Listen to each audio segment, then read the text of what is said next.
5 তারিখের পরে বাংলাদেশে ইলেকশন চেয়েছিলাম।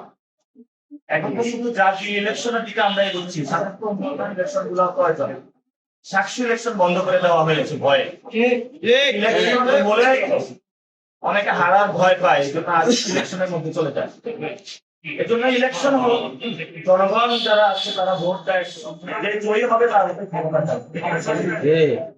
আমরা আশা করবো যে বাংলাদেশের সর্ব জায়গায় গণতন্ত্র প্রতিষ্ঠা করছি এবং আমরা যারা হকার বাইরা রয়েছে ওনাদেরকে কিভাবে সুস্থ নীতিমালার মধ্যে নিয়ে এসে যায়, ওনাদের বেতন ভাতা ফ্যামিলি নিয়ে যাতে ভালোভাবে জীবনযাপন করতে পারে, এটা কিভাবে বৃদ্ধি করা যায়।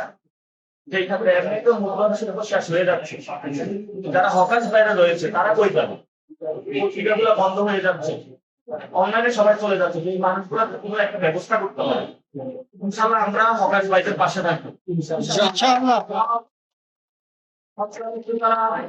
যারা শিকার হয় আমরা তাদের পাশে এসে দাঁড়াবো, তাদের ফ্যামিলি যদি কোনো সমস্যা হয় আমরা ওনাদের পাশে থাকবো ইনশাআল্লাহ। এটা আমি কমিটমেন্ট দিয়ে গেলাম। আর আমাদের গতকালকে ইলেকশনের আগে আমরা ইলেকশনটা চেয়েছিলাম একদম সিম্পল কথা, অর্থ এবং পেশি শক্তির বাহিরে একটি রাজনীতি, একটা নির্বাচন।